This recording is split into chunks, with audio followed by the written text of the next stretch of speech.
आज के वीडियो में हम बात करेंगे जापान द्वारा बनाए जा रहे दुनिया के पहले लकड़ी से बने सैटेलाइट के बारे में।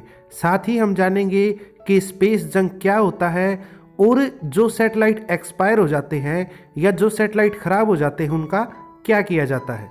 तो चलिए शुरू करते हैं। जय हिंद दोस्तों, मैं प्रवीण शर्मा और आप देख रहे हो सिंपल हिंदी फैक्ट।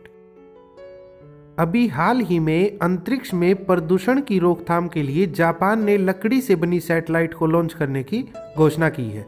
इस सैटेलाइट को इको फ्रेंडली सैटेलाइट कहा जा रहा है और ये वर्ष 2023 तक दुनिया के सामने होगी। इस दिशा में जापानी कंपनी सुमिटोमो फॉरेस्ट्री और क्योटो विश्वविद्यालय ने एक साथ मिलकर दुनिया की पहली लकड़ी की सैटेलाइट बनाने पर काम शुरू कर दिया है। दोस्तों, अगर जापान इस योजना में सफल होता है तो वे ऐसा करने वाला दुनिया का पहला देश बन जाएगा।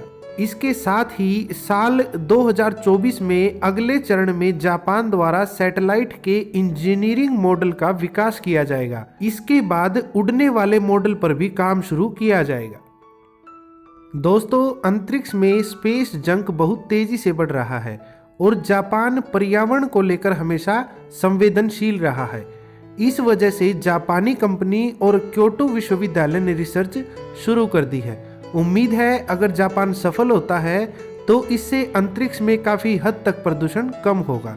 दोस्तों, अंतरिक्ष में पेड़ों के विकास और लकड़ी की सामग्री पर जापान ने शोध शुरू कर दिया है। इस सामग्री का प्रयोग पहले पृथ्वी के अलग अलग वातावरण में किया जाएगा। लकड़ी की सैटेलाइट बनाने के लिए ऐसी लकड़ी पर शोध किया जा रहा है जो तापमान में होने वाले बदलाव और सूरज की प्रतिरोध क्षमता से लैस हो। अब बात करते हैं लकड़ी की सैटेलाइट में खास बात क्या है। दोस्तों, कोई भी सैटेलाइट जब अपनी धुरी से हटती है या फिर वापस धरती पर लौटती है तो ये पृथ्वी के वातावरण के संपर्क में आते ही नष्ट हो जाती है और इसके कण सालों तक वायुमंडल में घूमते रहते हैं, जो एक चिंता का विषय है। ठीक इसी प्रकार जब ये लकड़ी से बनी सैटेलाइट वापस धरती पर आएगी तो ये सैटेलाइट पूरी तरह से नष्ट हो जाएगी। इससे न तो कोई प्रदूषण होगा और न ही वातावरण को किसी प्रकार का नुकसान पहुंचेगा। अब बात करते हैं स्पेस जंक के बारे में।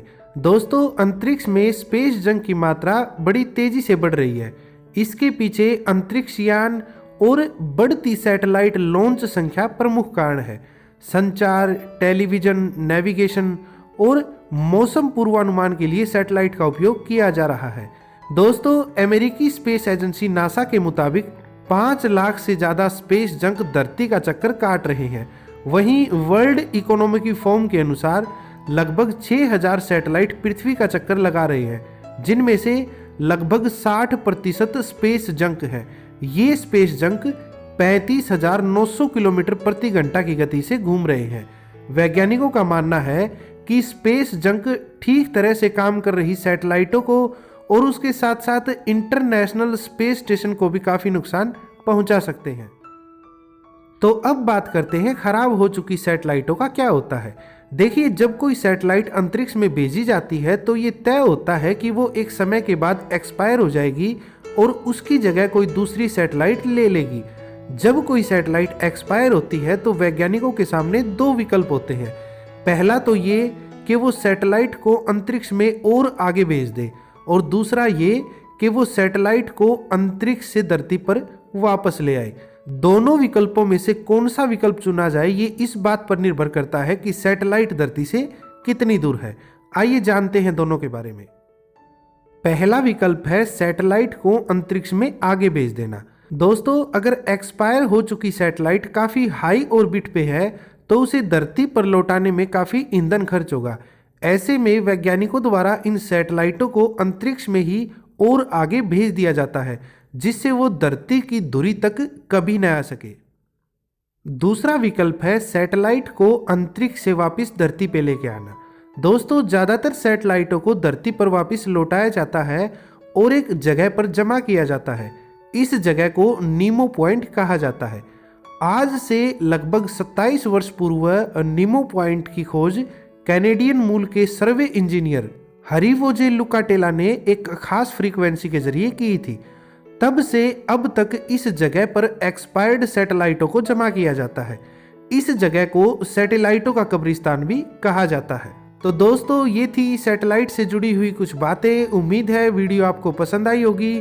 बने रहें हमारे साथ ऐसी ही रोचक जानकारियों के लिए। जय हिंद, जय भारत।